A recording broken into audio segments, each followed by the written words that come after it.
अब हम महिलाओं के खिलाफ हिंसा के प्रभाव के बारे में बात करते हैं। यह शारीरिक और मानसिक स्वास्थ्य को प्रभावित करता है, जिससे चोटें और अवसाद होता है।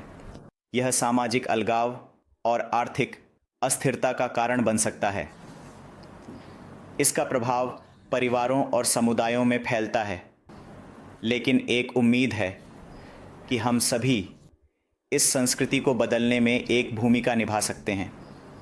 यहाँ कुछ सुझाव दिए गए हैं। पहला कदम, जब कोई अपने अनुभव साझा करे तो पीड़ितों पर विश्वास करें, बिना किसी पूर्वाग्रह के सुने, समर्थन और संसाधन प्रदान करें, न कि संदेह। दूसरा, हानिकारक दृष्टिकोणों को चुनौती दें। जब आप सेक्सिस्ट चुटकुले या पीड़ितों को दोष देने वाली टिप्पणियां सुने तो बोलें। दूसरों को यौन हिंसा की वास्तविकता के बारे में शिक्षित करें। तीसरा, सहमति सिखाएं। सहमति के बारे में बातचीत शुरू करें। चौथा, रोकथाम कार्यक्रमों का समर्थन करें। महिलाओं के खिलाफ हिंसा को रोकने के लिए काम कर रही एक स्थानीय संगठन के साथ जुड़ें। स्कूल में समग्र यौन शिक्षा के लिए वकालत करें। पांचवा, अपराधी को जिम्मेदार ठहराएं। दुरुपयोगी व्यवहार के लिए बहाने मत बनाइए। 6, स्वस्थ पुरुष व्यवहार को बढ़ावा दें। पुरुषों को भावनाओं को स्वस्थ तरीके से व्यक्त करने के लिए प्रोत्साहित करें। विषाक्त पुरुषत्व के व्यवहार को चुनौती दें, जो आक्रामकता या प्रभुत्व और आक्रामकता को बढ़ावा देता है।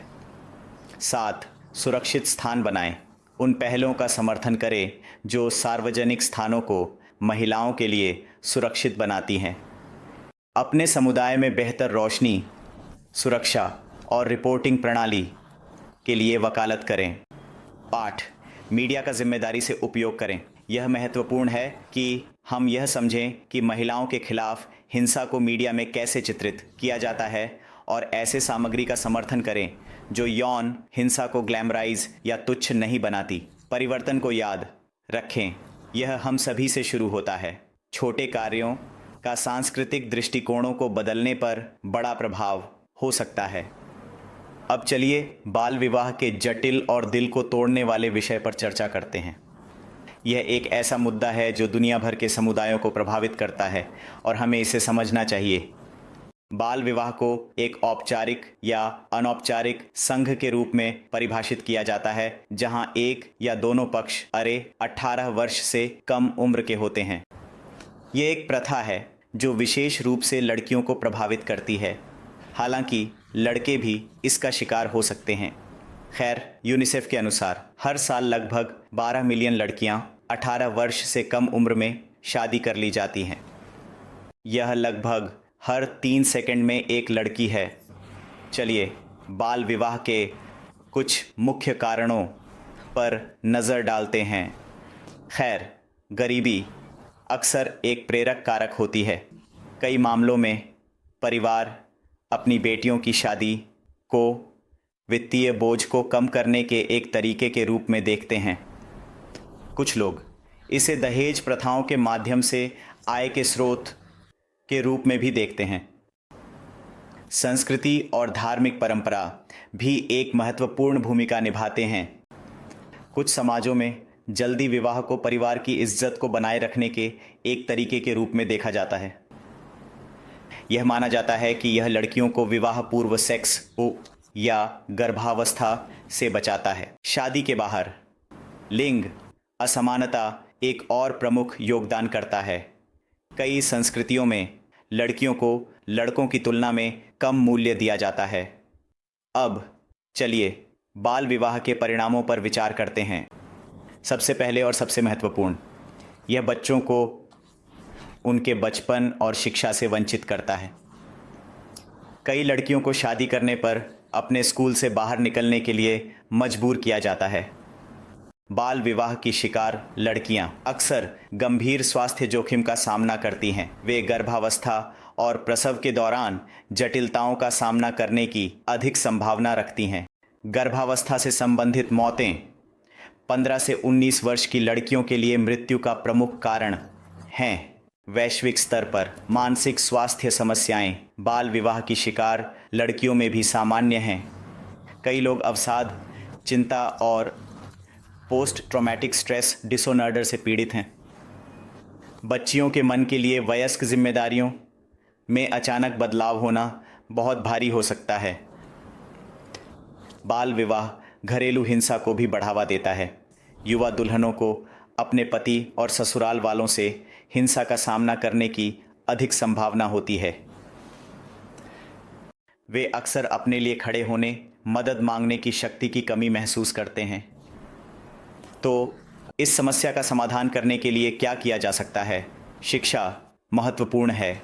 लड़कियों को स्कूल में रखकर हम विवाह को टाल सकते हैं और उन्हें ज्ञान और कौशल से सशक्त बना सकते हैं।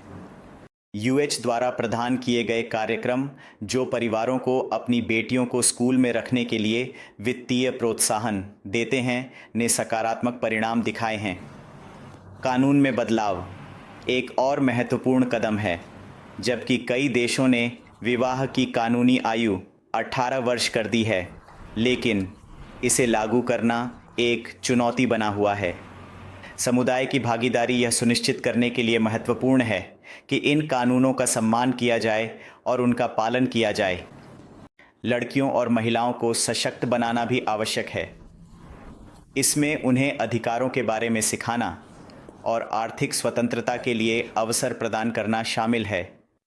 जब लड़कियां विवाह के परे सपने देख सकती हैं, तो वे इसे टालने की अधिक संभावना रखती हैं। पुरुषों और लड़कों को इस बातचीत में शामिल करना भी उतना ही महत्वपूर्ण है।